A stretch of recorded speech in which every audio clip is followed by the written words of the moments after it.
Hey guys, I'm Sipwa. Welcome to another episode of Tried, Tested and Rated. And in this episode, I'm in my own backyard, my own village. And as you can see behind me, these are the roads that we're driving on every single day. This is where I learned how to drive.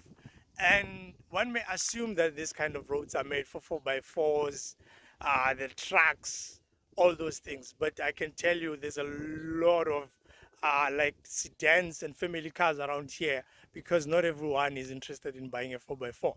But then how do other cars hold up, especially after driving on these roads for too long?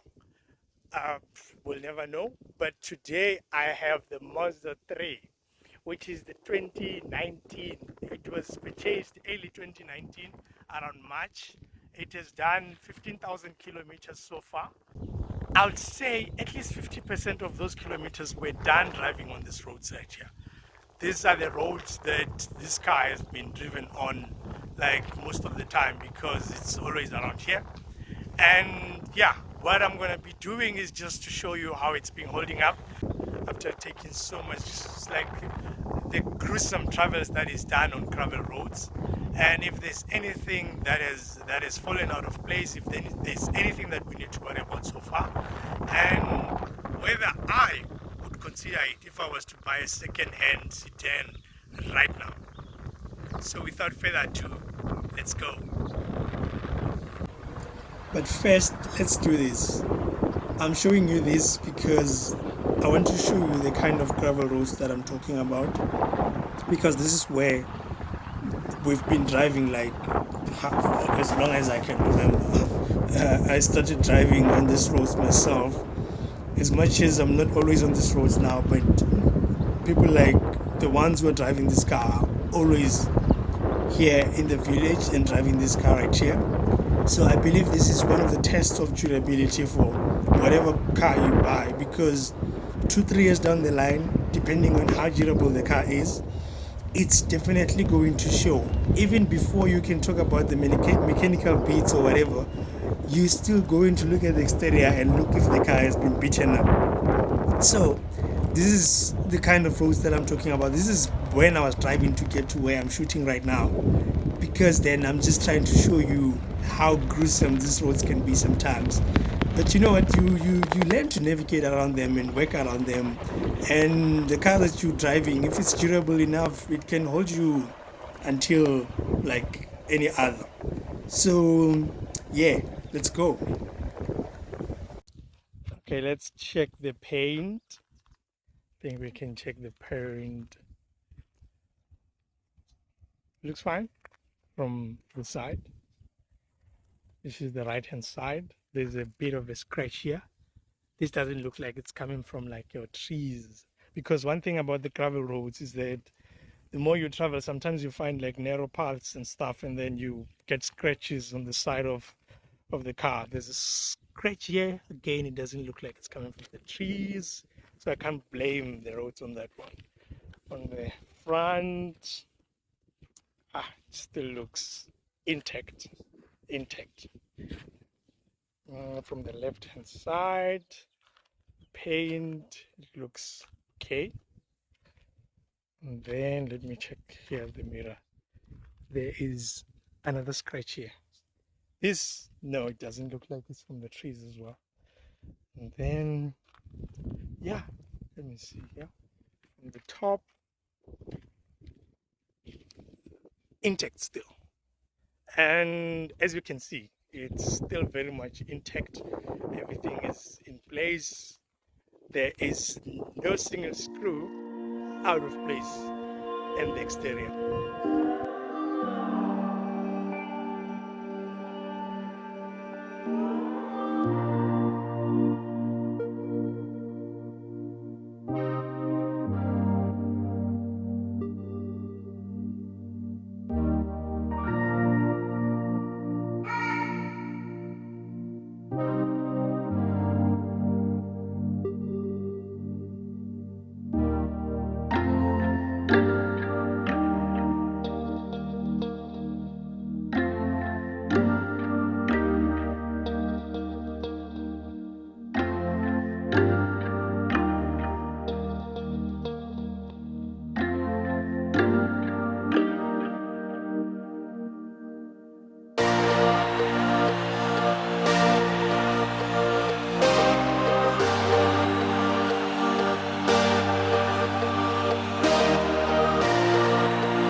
Okay, so we've seen the exterior.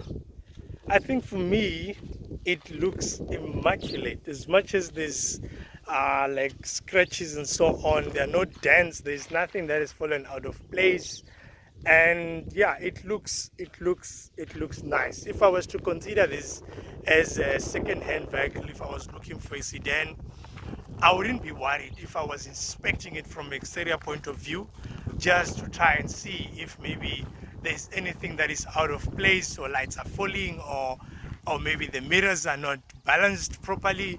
I think exterior wise, it's still immaculate.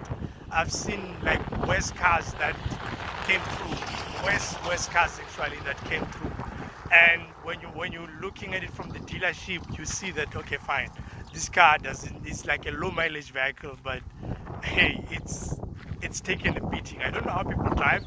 Maybe it's because, yeah, like I said, we grew up here, we know how these roads work.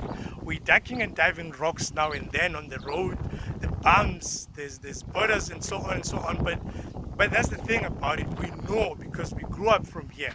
So that's why you find that even this car, I can tell you, if I come to check it still after around 70,000 kilometers, it might still be looking better, because then now you just need to know how to drive around the gravel road. If you are not used to it, you might have a problem.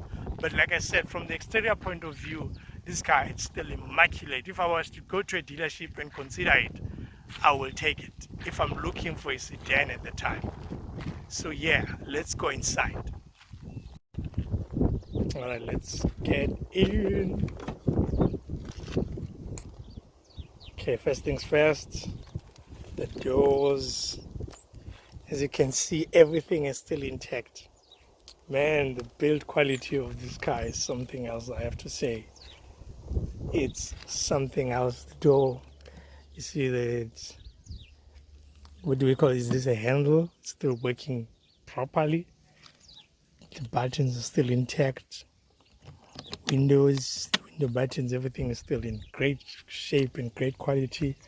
Inside thereof, seats controls, everything else is still intact. Let's get in. Steering wheel still feels like proper, I have to say. I like the design of this cabin. At least they're not killing it with the new ones. They're bringing like more and more. They're refining it nicely. If you can check here, the wheel there of it's, everything is still basically as new. Of course, it won't be as new, but yeah, because when you're driving on the gravel roads, there's a lot of dust that you're gathering in the car.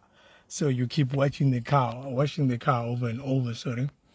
And yeah, everything is still intact, man, I tell you. I can tell you, everything is still very much intact. Everything still works. Oh, yeah. Okay.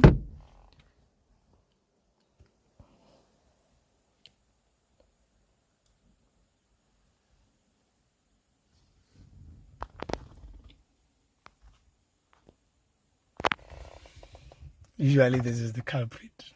But you see, it's still holding up proper. Still holding up properly. Okay. And the back seats here. There's nothing you can complain about.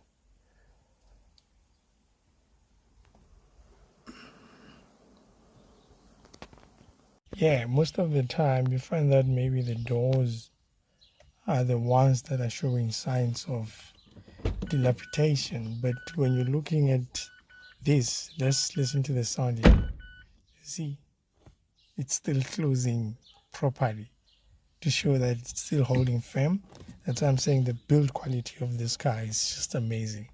And then in terms of the speakers thereof of the car, again, it's something that I'd say it's very interesting, because it hasn't lost like any quality of whatsoever. Still playing nicely. So yeah, man, it's holding out quite nicely. I'm very much impressed.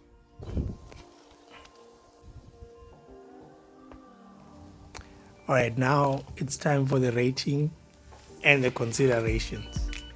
As you would have already seen, this was a reliability test, and the rating that I'm giving this one is 4.8 over 5.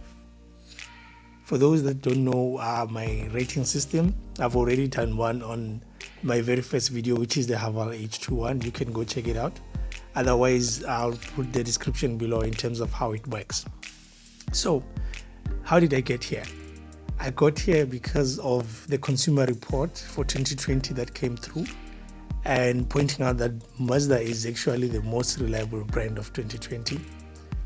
And then if you can think about it, they've surpassed Toyota and Lexus, which have been running for so long.